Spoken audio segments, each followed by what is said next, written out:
So insurance మటుకు తప్పకుండా కట్టుకుంటారు బాబు మీరు. Medical insurance, not life insurance. Life insurance, LIC అవి వేరే విషయం. బట్ మెడికల్ ఇన్సూరెన్స్ కట్టుకుంటే మీకు ఫ్యామిలీకి ఎంతో అక్కడికి వస్తుంది.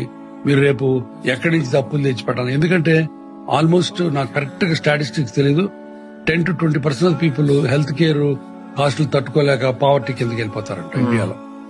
ఉన్నాయి అమ్ముకోవాల్సి వస్తుంది. అవి ఎందుకని? కాబట్టి మంచి హెల్త్ కేర్, మంచి రిజల్ట్స్ వచ్చే ట్రీట్మెంట్స్ అన్ని కాస్ట్లీ. ఇప్పుడు ఒక స్టెంట్ వేయాలన్నా, ఒకటి చేయాలన్నా లక్షల్లో ఉంటాయి. మెడికల్ లక్షల్లో ఉంటాయి. పాత రోజులలాగా చిన్నది. ఈవెన్ జ్వరానికి వెళ్తే ₹1,00,000 అంటారు. బట్ జ్వరం అంటే పాత రోజులలాగా సింపుల్ వైరల్ ఫీవర్ కాదు. It can be dengue, it can be something else. Platelet పడిపోతే ప్రాణ ప్రమాదం. అన్నిటికి బ్లడ్ టెస్ట్లు చేయాలి. కాబట్టి ట్రీట్మెంట్ కాస్ట్లీ అయిపోయింది. అలాంటప్పుడు మనల్ని రక్షించేది ఇన్సూరెన్స్. సో తప్పనిసరి ప్రతి వాళ్ళు చేసుకోవాల్సింది.